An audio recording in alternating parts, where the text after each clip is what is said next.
Veterans Day is still a wonderful day. I think that anybody that loves their country is willing to serve, and the Veterans Day is just an observance of what we did and trying to keep our country free. Every Veterans Day, 91-year-old retired Major Ralph Davis proudly displays the Stars and Stripes on his front porch in memory of his fellow servicemen. That flag means a lot to me. A lot. Oh, very much. You know what it took to be able to have the freedom to even put it up. And I lost a lot of friends, too. In the wake of the Japanese attack on Pearl Harbor, many young men of Ralph's generation enlisted. Unprovoked, dastardly attack by Japan, a state of war. Ralph was 17 when he and his older brother convinced their parents to sign Ralph's enlistment papers to join the U.S. Army Air Corps. And I volunteered before my mother and daddy even knew it. In those days, it was a matter of taking care of our country. Ralph served in the Ready Reserves until he was called up to active duty. He went to war with the newly formed 15th Air Force, based in Lecce, Italy, as a ball turret gunner on a B-24 bomber.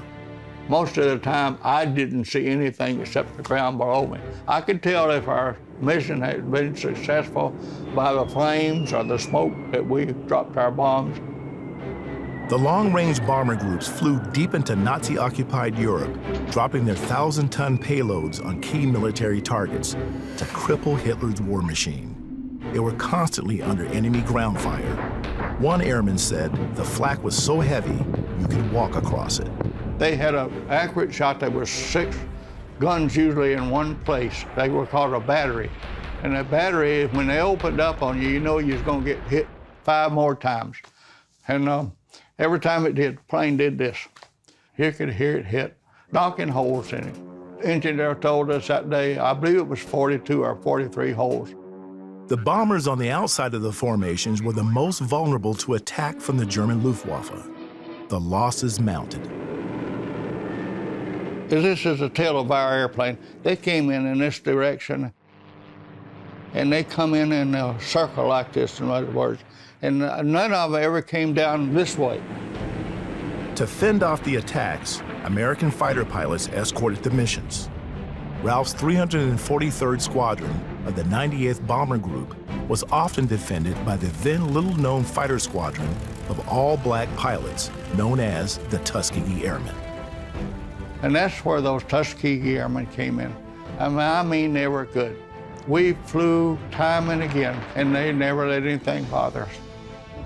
Preparing for a mission was critical to success. They reviewed flight plans, inspected the plane, checked ordnance, and they prayed. We made it a habit.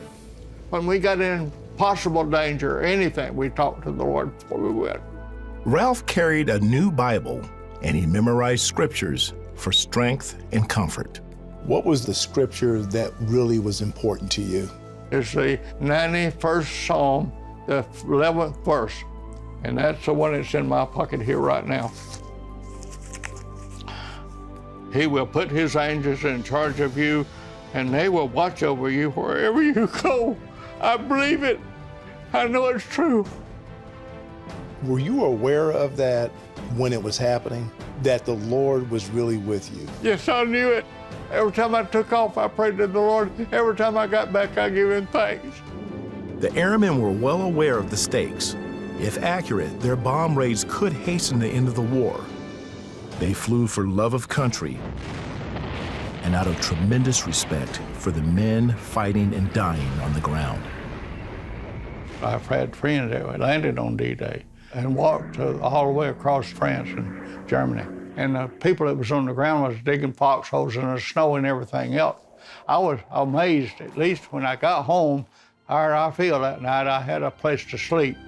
After the Allies' victory in the Battle of the Bulge, the war's end seemed inevitable.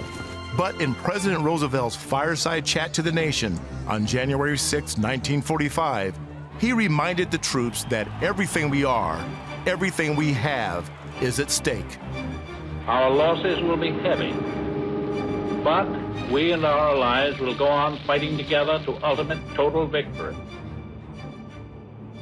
121 days later, Germany surrendered. The 15th Air Force alone dropped over 300,000 tons of bombs on enemy targets.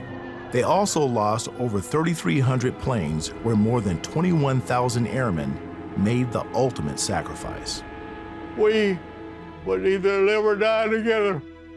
That's what it amounted to, and a lot of them did.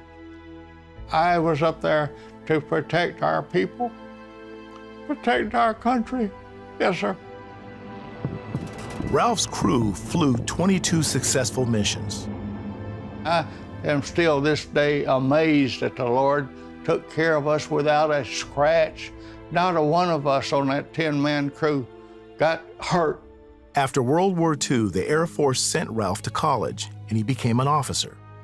Then, after 20 years of service, he retired a major. This Veterans Day, his advice to servicemen in war or peace is timeless. If they're going to be a soldier or an airman, they need the protection of the Lord.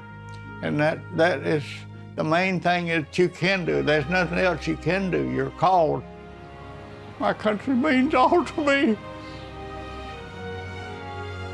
And the Lord means more than that.